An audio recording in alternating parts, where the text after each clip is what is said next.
শুভ বুদ্ধ পূর্ণিমার আন্তরিক প্রীতি ও শুভেচ্ছা জানিয়ে আজকের ব্লগটা শুরু করছি। গৌহাটি থেকে বেশ কিছুটা দূরে আজকে আমরা বুদ্ধা টেম্পলে চলে গেছিলাম। আজকের দিনটা এতটাই ভালো ছিল যে মনে হয়েছিল যে না, আজকে একটু বুদ্ধা টেম্পল, যেটা আমাদের গৌহাটি থেকে একটু দূরে, সেখানে আজকে যাব। একটা প্রোগ্রাম আগের দিন রাতেই করে নিয়েছিলাম।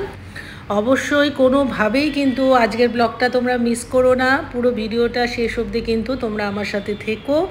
আজকে অনেক কাজ করে বাড়ির থেকে বেরিয়ে পড়েছি, আর প্রচণ্ড গরম, সাংঘাতিক রোদ। আজকে সারা দিন ধরে ভোরবেলা থেকে প্রচণ্ড রোদ উঠে গেছে, মানে তার মধ্যেও আমি আজকে বেরিয়ে পড়েছি।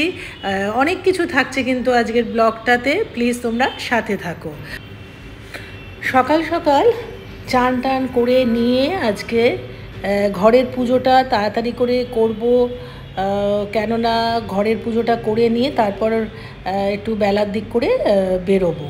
তো ঠাকুরের সত্যনারায়ণের সিন্নি সব কিছু রেডি করে নিয়ে তারপরে অন্যান্য ঠাকুর যা যা আমার প্রত্যেক দিনের ঠাকুরের যেরকম পুজো হয় সেই পুজোর সাথে সাথে আজকে আবার বৃহস্পতিবার ছিল। তার বৃহস্পতিবার দিন এমনি মানে একটু লেট হয় পুজো করতে, তো যাই হোক সব কিছু ঠিকভাবেই সময় মতন করে নিয়েছি। তারপরে আমি এখন রেডি হয়ে এখন আমি বেরোবো বুদ্ধা মনেস্ট্রির ওখানে যাব। তো দেখতেই পাচ্ছ আমি রেডি হয়ে এখন আমি গাড়িতে উঠে গেছি। আর নর্মালি যেহেতু আমি এই টাইমটায় বেরোই না, মানে প্রচণ্ড গরম, সকাল থেকে এত সকাল সকাল রোদ উঠে গেছে যে মানে কি বলবো, মানে গরমে একদম চিটচিট করছিল। তারপরে যাই হোক গাড়িতে উঠে বসে পড়েছি। এখন একটু নর্মাল লাগছে, কারণ এত হুটোপুটিভাবে ঘরে কাজ টাজ সেরে নিয়ে তারপরে বেরোতে হয়। মা আছে ঘরে, মায়ের খাবারের ব্যবস্থাটা করে রাখতে হয়, কটন ক্যান্ডিকে খাইয়ে দেয় সব কিছু, যদিও ও আমাকে অনেকটাই হেল্প করে সকালবেলাটায়। তো যাই হোক এখন দুজনে কর্তা গিন্নিতে আজকে বেরিয়ে পড়েছি। আর খুব মনে হলো যে শাড়ি তো নর্মালি পরাই হয় না, আর এইসব শাড়িগুলো না সে একবার দুবার পরে সেই তুলে রেখে দিই, তো আজকে একটা মলমলের শাড়ি পরে নিলাম। তারপরে দেখতে পাচ্ছ একটা আমাদের এই ব্রিজটা নতুন হয়েছে, এই ব্রিজটা দিয়ে যেতে গেলে এই দুই পাশে যে পাহাড় থাকে না, ভীষণ ভালো লাগে। কতবার যে এই রাস্তাটা দিয়ে যাওয়া আসা করি, কিন্তু আমার এই পাহাড় যে মানে দুই দিকের এই পাহাড় দেখতে দেখতে যেন মনে হয় যেন আমার সময় চলে যায়, কখন পৌঁছে যায়। আবার এই দেখো একটা ট্রেন এখানে যাচ্ছে, আমি তো ওই লাল রং দেখেই বলে দিলাম যে রাজধানী যাচ্ছে বোধহয়। তো যাই হোক অনেকটাই চলে এসেছি, একটু রাস্তাটা দূর আছে, আর একটু সময় লাগবে আমাদের পৌঁছাতে। পাঠশালা যাওয়ার রাস্তা এটা, এখান থেকে পাঠশালা বলে একটা জায়গা আছে। আর লেফট সাইডে এটা ভূপেন হাজারিকা স্মারক, ভূপেন হাজারিকা সমাধি।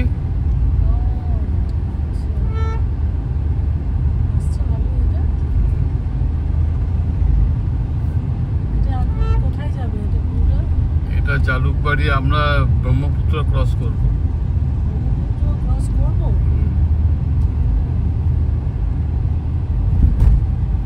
মোটামুটি গুয়াহাটি সিটি থেকে আমরা বেরিয়ে এসেছি।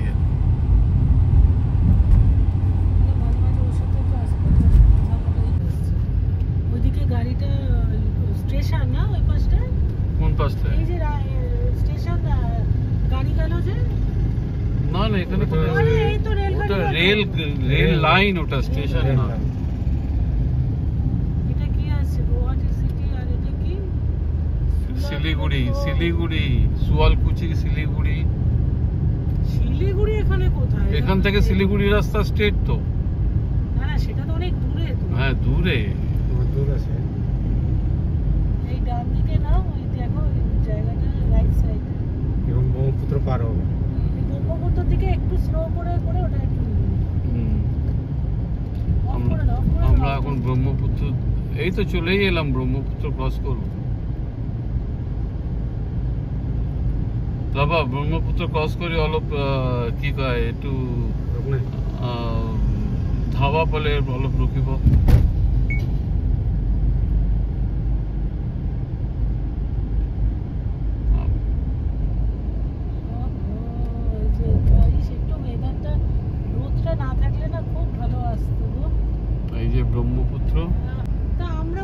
থেকে দেখি যে কোন দিক থেকে? আমরা যেদিকে যাই। আরে ব্রহ্মপুত্র তো ছড়িয়ে ছিটিয়ে, ওইটাই তো ঘুরে এসছে এখানে।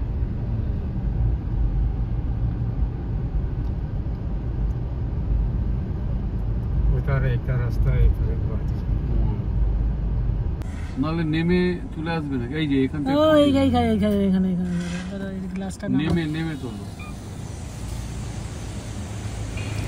খুব কাছাকাছি চলে এসেছি, একটা গণেশ মন্দির দেখতে পেলাম, আর তার সাথে সাথে একদম দূরের থেকে এই বুদ্ধর মূর্তিটা দেখা যাচ্ছিল।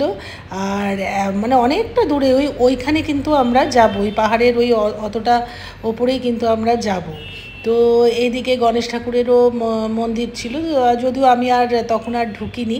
তো পুরো হাইওয়ের ওপরে এটা রয়েছে, দেখতে পাচ্ছ কি চড়া রোদ, মানে অস্বাভাবিক রোদটা ছিল যে গাড়িটা শেষ পর্যন্ত গাছের তলায় গিয়ে দাঁড়িয়েছে। যাই হোক, আমরা বুঝতে পারছিলাম না ঠিক কোন দিক থেকে যেতে হবে। তো গাড়ি থেকে নেমে আমরা ওখানে যে স্টল আছে তাদের জিজ্ঞেস করাতে বলল যে আপনারা আর একটু পিছিয়ে ইউটার্ন নিয়ে আপনাদের ওই গেটটা দিয়ে গাড়ি কিন্তু অনেকটাই ওপরে উঠে যাবে। তো আমরা তারপরে গাড়িতে উঠে পড়েছি। वहीं से घुमा लेते हैं आगे से। এইখানে বহুত রাস্তা জানা পড়ে। नहीं यहाँ से। যাই হোক, গাড়িটাকে ইউটার্ন নিয়ে আমরা খুব কাছেই ছিল, বেশি দূর যেতে হয়নি, কারণ এখান থেকে অনেকেই হেঁটে হেঁটে কিন্তু ওপরে যাচ্ছে, কিন্তু এত রোদের মধ্যে সেটা সম্ভব নয়। তার উপর আমার পায়ের অবস্থা খুব খারাপ, তো এতটা ওপরে এইভাবে ওঠাটা আমাদের সম্ভব ছিল না। গাড়ি করেই তার জন্য ওপরে অবধি উঠে গেছে। যত ওপরে উঠছি আর এত ভালো লাগছে দেখতে যে কি বলবো।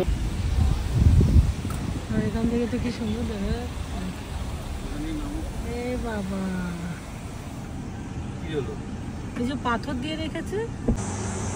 আজকে বুদ্ধ পূর্ণিমা, আমরা বুদ্ধিস্ট মোনাস্ট্রিতে এসেছি, গুয়াহাটি থেকে প্রায় 26 কিলোমিটার দূর। আর একজন দেখুন না, প্রথম এত এক্সাইটেড হয়ে এসছে, এখন আর উঠতে পারছে না, হাঁপাচ্ছে। মালগাড়ি যাচ্ছে, এই দেখুন। এটাকে নর্থ গুয়াহাটি বলে, নর্থ গুয়াহাটির ভিউটা যাদের আজকে প্রচন্ড রোদ উঠেছে বলে। এটা হলো মোনাস্ট্রির মেইন বিল্ডিংটা।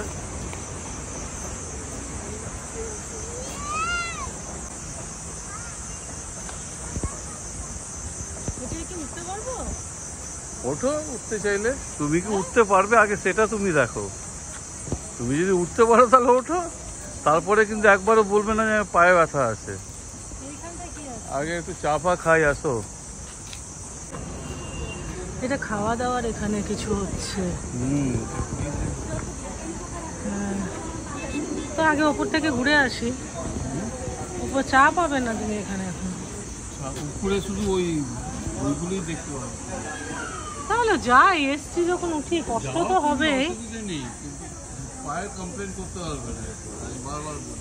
না ঠিক আছে, তাহলেও যা আগে উঠি।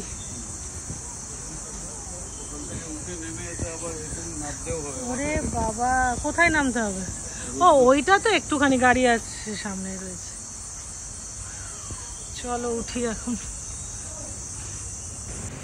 এত সুন্দর ভিউটা যে কি বলবো। উঠে গেছি, অনেকগুলো সিঁড়ি ছিল, যেহেতু সিঁড়িটা একটু ফ্ল্যাট টাইপের ছিল তার জন্য মানে কষ্ট হলেও উঠে পড়েছি। আর কোথাও বেরোলে আমি পায়ের ব্যথা এই ব্যথা সব ভুলে যাই, যদিও পরে খুব কষ্ট হয়, পায়ের ব্যথাটা বেশ ভালোই হয়। তো যাই হোক, এখন সব ভুলে গেছি। এখন আমি একদম পাহাড়ের চূড়ায় উঠে, এই দেখতে পাচ্ছ, এটা সামনে থেকে না সেভাবে তোলা যায়নি, এতটাই হাইটটা বেশি ছিল। ওপর থেকে ভিউটা অপূর্ব লেগেছে আমার দেখতে, সেটাও তোমাদেরকে আমি দেখাবো। আর একটু মেঘলা যদি থাকতো তাহলে মনে হয় আর একটু ভালো লাগতো। বড় বড় পাথর এইখানে, কিন্তু ওপরে উঠে যে বিশাল কিছু গরম লেগেছে সেটা কিন্তু নয়। আর এইখান থেকে দেখা যাচ্ছে ওই যে ওই বিল্ডিংটা, ওটা কিন্তু মেন বিল্ডিং এখানে। ওখানে সমস্ত খাওয়া দাওয়া অ্যারেঞ্জ ওখানে সব করা হয়েছে। আর তার পাশেই রয়েছে বুদ্ধা টেম্পলটা। এখান থেকে নেমে তারপরে আগে যাব ওই টেম্পলটা একটু দেখতে, তারপরে কি খিচুড়ি হয়েছে সেটাও একটু খাবো। তো তোমরা কিন্তু আমার সাথে থেকো, আমি নেক্সট ভিডিওতে পুরো আপডেটটা তোমাদের সঙ্গে শেয়ার করব। দেখতে পাচ্ছ ওপর থেকে ভিউটা কি সুন্দর লাগছে, মানে রোদ উঠেছে, সব প্রচুর গরম, তবুও যেন মনে হচ্ছে একটা শান্তি, এই জায়গাটার মধ্যে বিশাল একটা শান্তি রয়েছে।